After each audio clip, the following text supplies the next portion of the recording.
हे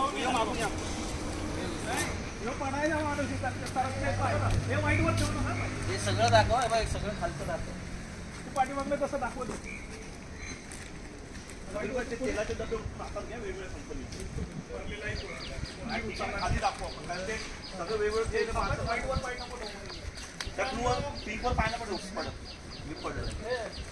जिथे नूडल्स बनते ना तिथून वरती आणि खाली येताना पण नूडल्स सारखी फिलिंग येते. तुम्हाला दाखवतो बघा इथं काय बनतंय. या आतमध्ये या.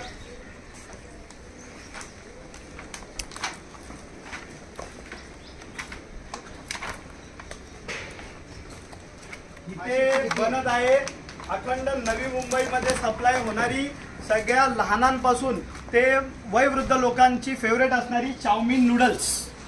या इकडे चाऊमिन नूडल्स कोणत्या अवस्थेत बनते पाणी बघा. चाऊमिन नूडल्स साठी जे पाणी वापरलं जातंय ते पाणी बघा. सगळ्यात प्रथम पाणी बघितलं. आता सगळ्यात महत्वाचा इन्ग्रेडियंट आहे जो मैदा. त्या मैद्यांवरती मास्क्या बघा. मशीन मैदा मशीन. त्यांना कोणत्याही पद्धतीचा अशी स्वच्छता असावी अशी कोणत्याही पद्धतीने त्यांनी काळजी घेतलेली नाहीये.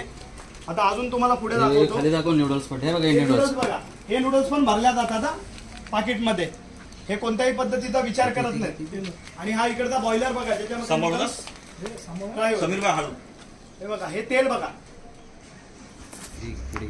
काळं काळं म्हणजे आपण इंजिन ऑइल वापरतो ना त्या पद्धतीचं तेल झालंय ते. आणि या ह्याच्यामध्येच नूडल्स फ्राय केली जाते. पुढे पुढे आहे बघा ना.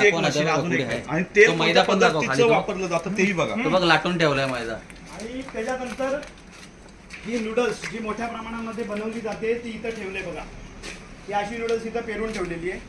त्याच्यावरती कोणत्याही पद्धतीचा स्वच्छता किंवा हायजीनचा पण त्यांनी लक्ष दिलेलं नाही. सगळी इथं पॅकिंग होती. आणि हा पॅकिंग बघा.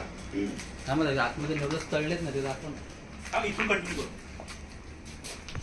ही पॅकिंग करायची जागा बघा कशी आहे. हे बघा हे पॅकिंग होते इथे नूडल्स. आणि तुळवले जातात पॅकिंग. आणि ह्या नावाने ही कंपनी कार्यरत आहे.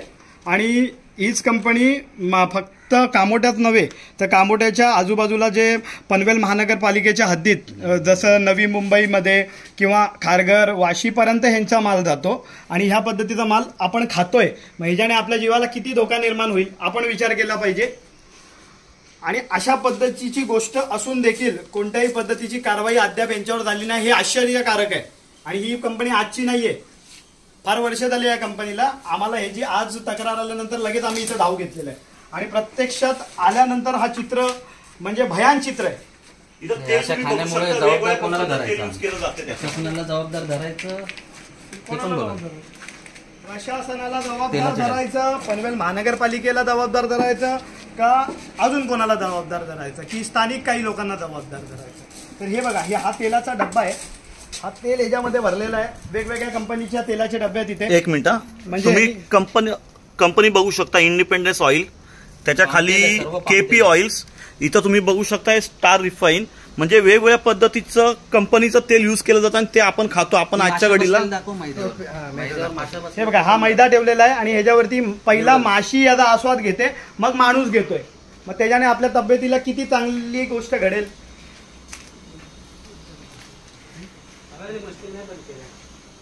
ते पळून गेले. ते पळून गेले. त्यावेळेला आम्ही इथे आलो त्यावेळेला जे इकडचे वर्कर्स होते ते सगळे त्यांनी इथून पळ काढलेली आहे. कारण त्यांना कळलेलं आहे की त्यांची चुकी आहे. चुकी नसती तर एवढा मोठा साम्राज्य घाणीचं साम्राज्य ठेवून ते पळाले नसते. तर ते गुन्हेगार आहेत म्हणून ते इथून पळ काढलेलं आहे त्यांनी.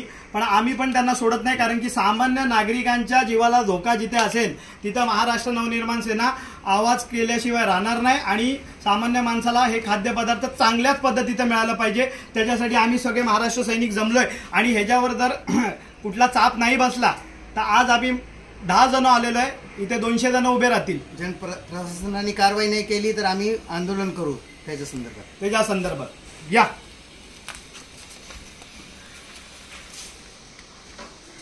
पाणी दाखवलं नूडल्सचं पाणी दाखवलं. पुन्हा एकदा